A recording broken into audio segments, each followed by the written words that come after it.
Jeg vil gerne redegøre for differentialkoefficienten og differenskoefficienten. Og differentialkoefficienten, det er hældningen af tangenten i et punkt, som vi kan se her. Og differenskoefficienten, det er hældningen af sekanten. Og man kan finde differentialkoefficienten ved hjælp af differenskoefficienten, og det gør du ved tretrinsreglen.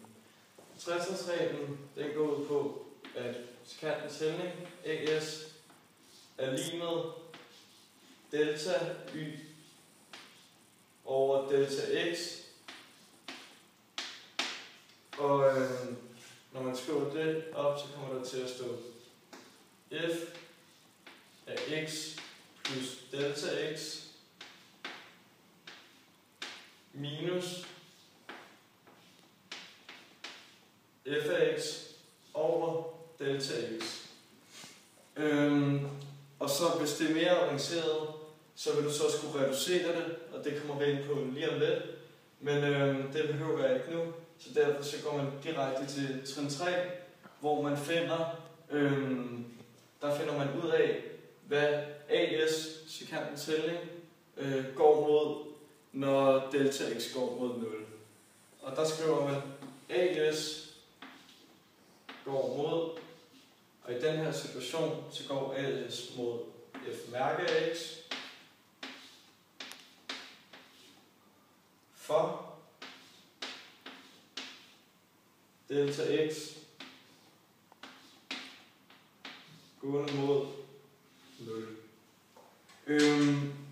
Det her, det viser, at når delta x den nærmer sig 0, så nærmer sekantens hældning differenskoefficienten, så differentialkoefficienten, som er hældningen i på.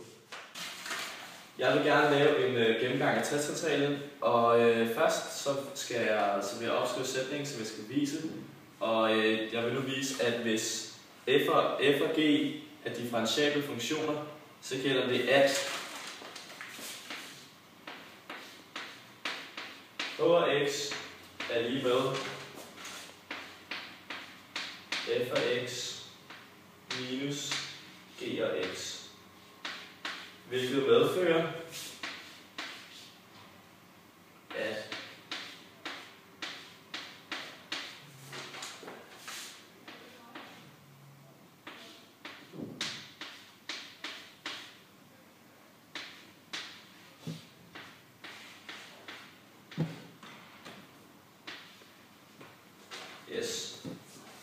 og så er første trin. I første trin skal vi bestemme differentialkoefficienten af AS. Og der gør vi sådan her. Vi skriver lige trin 1. AS, og det ser så sådan her ud. Delta y over delta x, hvilket også hedder f af x plus delta x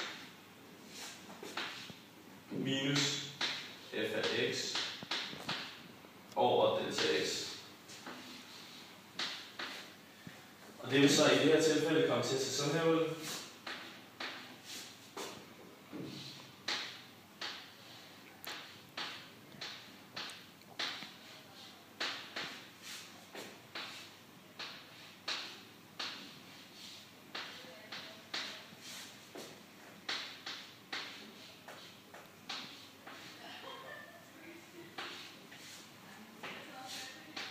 Minus f af x minus g af x. Yes, det er så sådan det første kommer til at se ud. Og så bagefter, så skal vi sætte det i rækkefølge, så det bliver lettere at reducere. Og det vil så komme til at se sådan her ud. F af x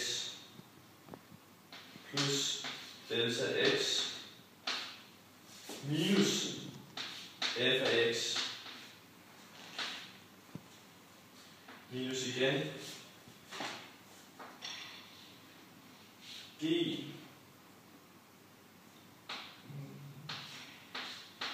af x plus delta x minus g af x.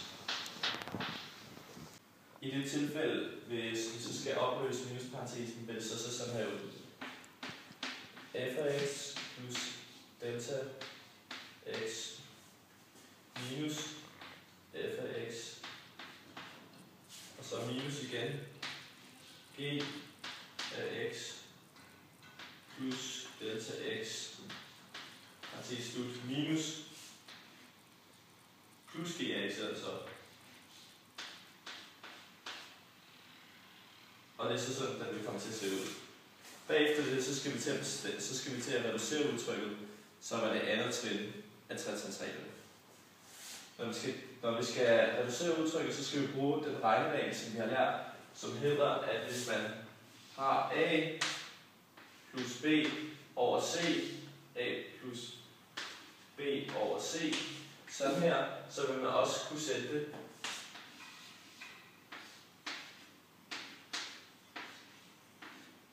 sådan her.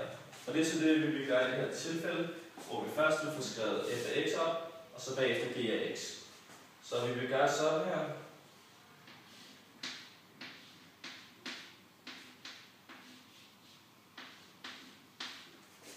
Minus f af x over delta x. Og så minus vi så den anden del af den. Sådan her. Og så skriver vi igen g af x plus delta x minus g af x over delta x. Og det er så det fjerde trin, eller det andet trin af hvad den hedder, tretrinsreglen. Og det sidste trin, det er så det, hvor man skal bestemme grænseværdien for a af s. Men så derefter kan du se, at f af x og g af x er differentiable, og derved så gælder reglen, som man kunne genkende, at at differentielle koefficienten den har en grænse for delta x gående mod 0.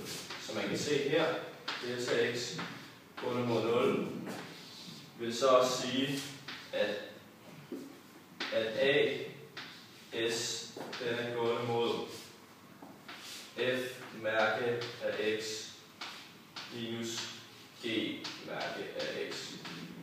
Og derefter så kan man så konkludere, at h mærke af x er lige med f mærke af x minus g mærke af x. Så var det, jeg ville vise fra starten. Jeg vil nu vise, at hvis f er en differentiabel funktion, så gælder, at f af x er lige med 3x i anden minus 2 medfører, at f mærke af x er lige med 6x. Og det vil jeg bruge tretrinsreglen til at vise. Og jeg starter bare med trin 1.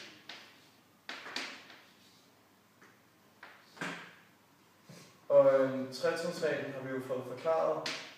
Og derfor så vil jeg ikke forklare så meget om den, men bare skrive op her formlen for sekanthældningen.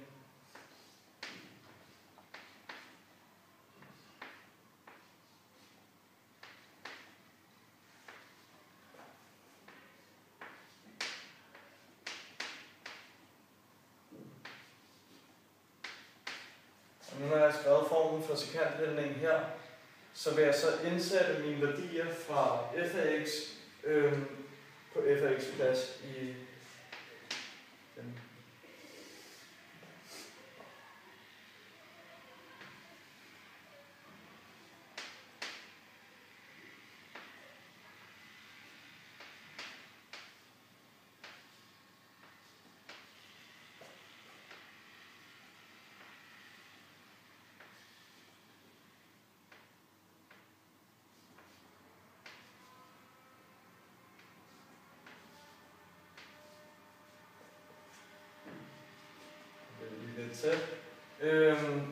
Nu har jeg slået den ind i, og det var trin 1, så jeg vil gå til trin 2 nu, og det går ud på at reducere.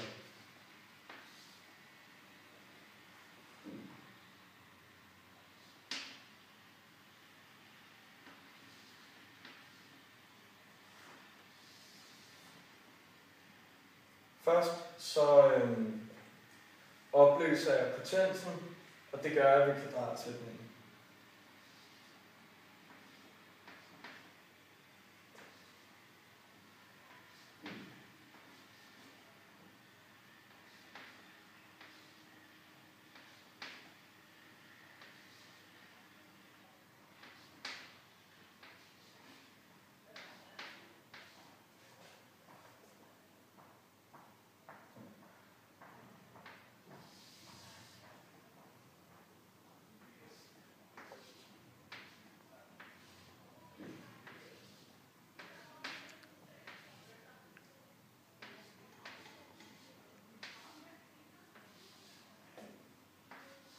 Det her over til højre, det starter jeg lige med at lade stå, mens jeg gør det andet.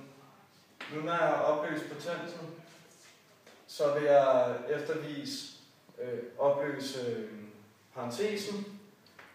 Og det gør jeg ved at gange 3 ind.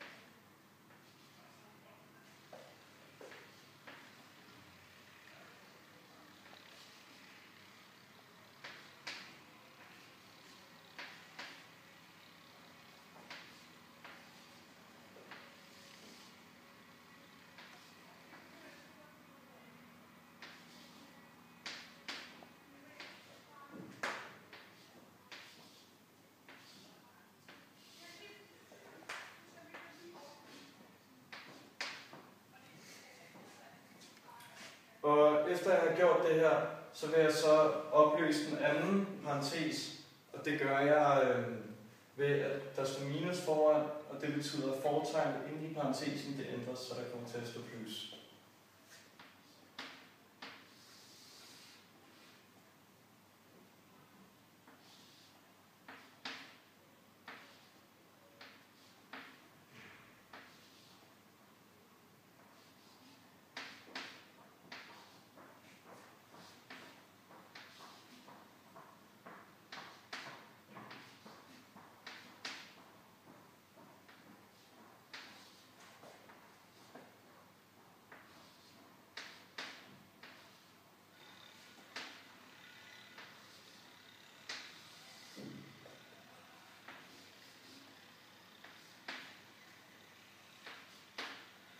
Når jeg har gjort det her, så er det gælder det simpelthen bare om at reducere videre. Og jeg starter med at se, at 3x i anden, den går ud med minus 3x i anden. Jeg vil lige krydse af her. Derefter kan jeg se, at minus 2, det går ud med plus 2. Derfor er det herover fjernet.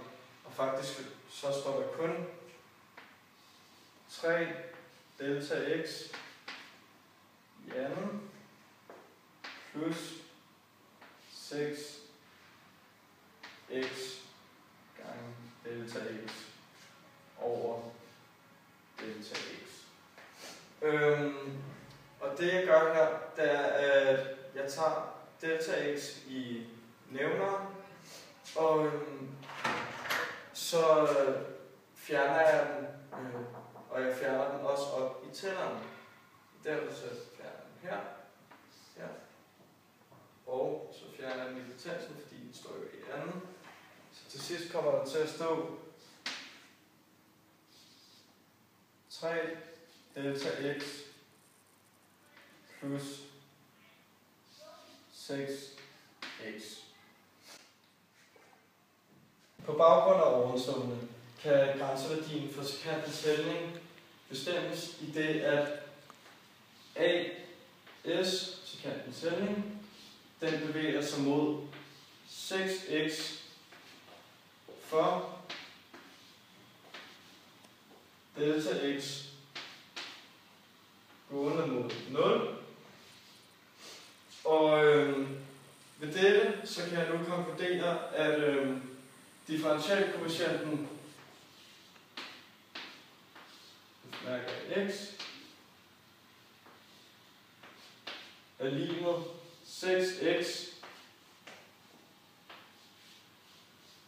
som var det, jeg ville bevise ved